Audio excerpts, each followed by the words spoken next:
डेढ़ आने की हम मुर्गी खा जाते हैं, 2 आने के चलगोजे चुग जाते हैं, हम नहीं जानते कि भीड़ क्या चीज है। कुछ दिन पहले की बात है कि एक वीडियो वायरल हो रही है जिसमें एक डॉक्टर अपने बाप को अपने क्लिनिक पर देखकर बहुत ज्यादा नागवार फीलिंग्स दे रही है, क्योंकि उसका बाप एक इंतहाई सादा किस्म का इंसान है। अब जब मैंने ये वीडियो देखी तो मुझे चाचा रहीम बख्श की वो कहानी याद आ गई। ये कहानी उस वक्त की है जिस वक्त रुपए की बहुत ज्यादा कदर हुआ करती थी, बल्कि उस वक्त आने की भी बहुत ज्यादा वैल्यू थी। उस वक्त चूंकि लोगों की जरूरतें कम थी, इसलिए आम आदमी एक खुशहाल जिंदगी बसर कर रहा था। चाचा रहीम बख्श बुनियादी तौर पर एक फार्मर था और उसके बेटे और वो खुद मिलकर फार्मिंग कर रहे थे कि एक दिन अचानक वहीं से अंग्रेज सरकार का गुजर हुआ। अब अंग्रेज सरकार ने चाचा रहीम बख्श और उसके बेटों को यूं मेहनत करते हुए देखा तो अंग्रेज अफसर के जहन में ख्याल आया क्यों ना चाचा रहीम बख्श का एक बेटा सरकारी बंगले पर मुलाजिम रख लिया जाए, ताकि वो सरकारी बंगले पर दीगर मुलाजमीन के साथ मिलकर जानवरों की देखभाल कर सके।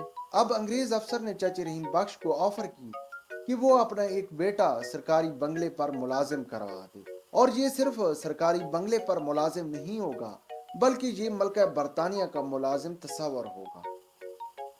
चाचा रहीम बख्श ने जब ये बात सुनी तो बहुत खुश हुआ कि बेटा मलका बरतानिया का मुलाजिम होने जा रहा है, ये तो बहुत खुशाइंद बात है।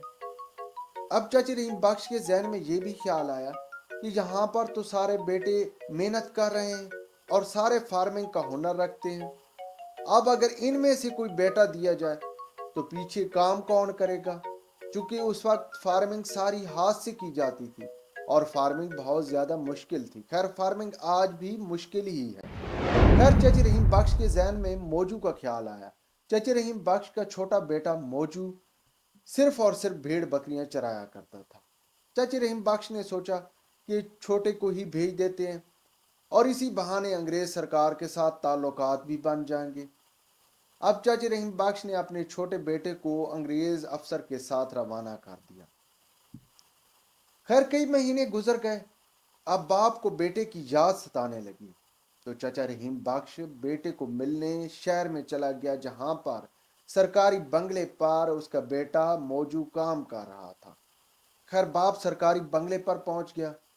अब जब बाप को मौजू ने सरकारी बंगले पर देखा, मौजू को भी बाप का यहाँ आना नागवार महसूस हुआ, क्योंकि मौजू ने बंगले में दीगर काम करने वाले लोगों को ये बतला रखा था कि मेरा बाप बहुत बड़ा आदमी है, बस ये तो हम ऐसे मजे के लिए काम कर रहे हैं। लेकिन हकीकत में उसका बाप एक सादा सा किसान था। अब बाप ने भी जब बेटे के चेहरे के तासुरात देखे तो जान गया कि बेटे को उसका यहाँ आना अच्छा नहीं लगा है। खैर, बाप ने बातचीत शुरू कर दी और पूछा, यहाँ भाई क्या काम हो रहा है। जानवरों का हाल चाल पूछने लगा। कि अब मौजू ने अकड़ कर कहा कि वो 1.5 आने की मुर्गी खा जाता है, 2 आने का चलगोजा चुग जाता है, वो नहीं जानता कि भीड़ क्या चीज है।